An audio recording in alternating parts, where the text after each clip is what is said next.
Hi guys, this video is brought to you today by my friend Shin, aka Weird8 Productions.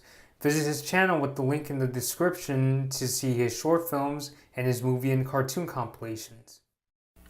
It's got good specs, but will it sell well?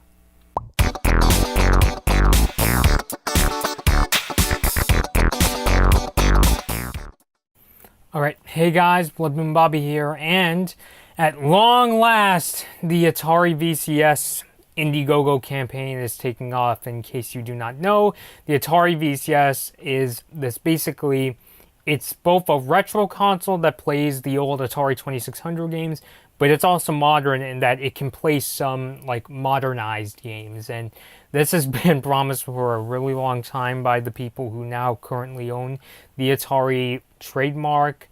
This console, interestingly enough, the campaign has raised over $2.6 million, and it still has 33 days left. So if you want to support it, more power to you. But it's really interesting. But honestly, I kind of have mixed feelings, but I'll get into that. So this Atari VCS, if you're wondering what it has hardware-wise, they did release more details in this Indiegogo page. It's going to have an AMD Bristol Ridge A10 9630p processor, which I've looked it up. It seems to be a pretty capable PC chip, which is interesting for a retro console. It'll have 4 gigabytes of DDR4 RAM. The part that kind of got me a little nervous is that the GPU, Atari says that it outputs 614 gigaflops, which, while definitely way more than like the Atari VCS, 624 gigaflops, that's like two-thirds of the graphics performance of the Nintendo Switch, which, you know, again, not to get into like horsepower and things like that, but it makes me wonder why Atari didn't go with something like the NVIDIA Tegra X1, which is in NVIDIA's Tegra console, and it's also believed to be the chip that's in the Nintendo Switch, since it'll be easy for mobile developers to bring their games over, and it'll even be easy for Switch developers to bring their games over, and it's also a more powerful chip. So I'm just wondering why they didn't want to bring a chip like that over. They went with a more PC based processor, or PC-based hardware, I should say. Not that it's impossible to port, mobile games to this chip. I know it is easy to bring a PC game over to the NVIDIA Tegra X1 because they, will run on a similar kind of code. It's not the exact same, but it is easy enough to port over.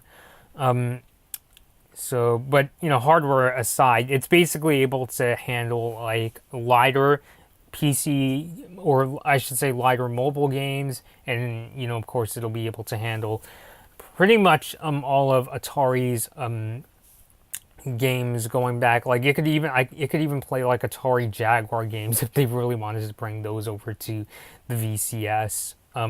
Pricing is really head scratching, and this is the part that really is kind of keeping me back from fully supporting the Atari VCS, and that is that the Atari VCS, if you want to buy the console itself, it's $199, and it will support third-party controllers like Bluetooth controllers, so you could probably use like the new Xbox One controller, which has Bluetooth support built in if you really wanted to. Other features, or I should say prices, if you want the console with just the joystick, it is $229, and if you want the console with the joystick and this modern controller, which kind of looks like the Nintendo Switch controller, it's got more buttons, 2 joysticks, and bumpers and triggers on the back, it is $279. So it's actually, even if you get everything, it's $20 less than it was originally promised at $299, and now you could get it for as little as $199, which is still kind of pricey in my opinion for a retro / micro console, because even the Ouya was $99, and that ended up being in financial dire straits. So I guess for me, the big issue here with the Atari VCS, and the thing about the reason why the Ouya failed was, even though its software was based on Android and it ran a common processor, the Tegra 3 at the time,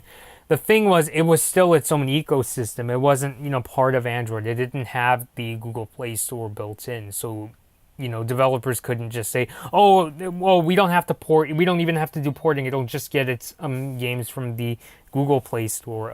No, that's not how it worked. It had its own store. And combined with the fact that the Tegra 3 was starting to become a little long in the tooth, that was why the Ouya basically tanked. That, and also I heard the Ouya's controller was not very good. In this case, the Atari VCS definitely has, much more capable hardware, and I'm sure the controllers it has are pretty good. The only thing is, the price is much higher. Like, Jesus Christ, $99, and now it's like $199. And if you want the two controllers, it's $279, which is $20 less than like a base PS4 or a Nintendo Switch. And on that note, there's even a version with wood grain that I think teeters in the $300 territory. Yeah, $339, which if you seriously need that wood grain. So yeah, I don't want to shit on the Atari VCS because the hardware in itself, I know it could definitely run mobile games. The main issue is that because it uses its own software, that means it's going to have its own install base. It can't just tap into something like the Android ecosystem. And the fact that the VCS has very measly third-party support, like if you look at the list on their Indiegogo page, the list of third-party games, it has include Monster Games, Kung Fu Factory, and Play Magic. It's not really getting any heavy hitters at all, like Activision or Ubisoft, which I know those two companies are kind of hated right now. But, they're not, but the companies they have listed aren't really big names. It's not like having a Capcom or even, indie dev companies that are really successful right now. These are, I don't even know many of these developers. The only one I know is Monster Games, and that's because they developed a bunch of Nintendo's racing games like Excite Truck, and I think they also helped out with Pilot Wings Resort on the 3DS. But yeah, I really don't know about this thing. It sounds like good hardware on paper, if kind of incapable, and they could have made if they made this system much more open, like if it at least had something like an NVIDIA Tegra chip, or if they made it an Android console just with an Atari skin and they included Atari games, then I think it would have much bigger success, because the Tegra X1 is a very easy chip. They wouldn't have to do much work to bring it over. And since, any retro console is going to be for more of a niche market, the NES Classic, for instance, which was actually went for around $60, it was obviously targeting, fans of the original NES. And this system right here, it's really going to be more suited for, fans of Atari in the past, which I'm not knocking. There's definitely a fan base of Atari fans, but I'm not really sure if this is the way to do it. If anything, it kind of gets into sort of mixed messaging. Is this a comeback console, or is this a console that's supposed to play modern games? So I just kind of feel the VCS, it's kind of a little too niche, or it is too niche in that it runs on its own software and it's using a processor which I'm not even sure if Atari really, or the owners of the Atari name really should have gotten, because why, if you're going to use a PC-based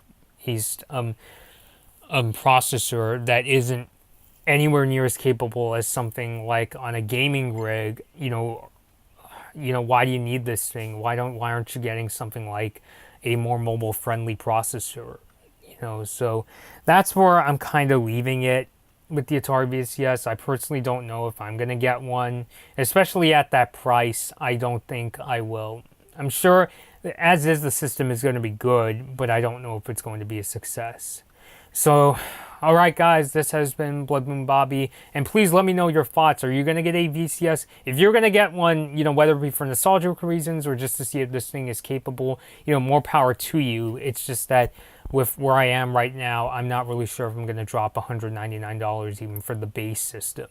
So please let me know your thoughts. If you have any ideas for video game videos, my email is down below in the description. So thank you for watching. Hey guys, this has been a Blood Moon Bobby video. Please like this video or dislike it, and please subscribe to my channel. Thanks for watching.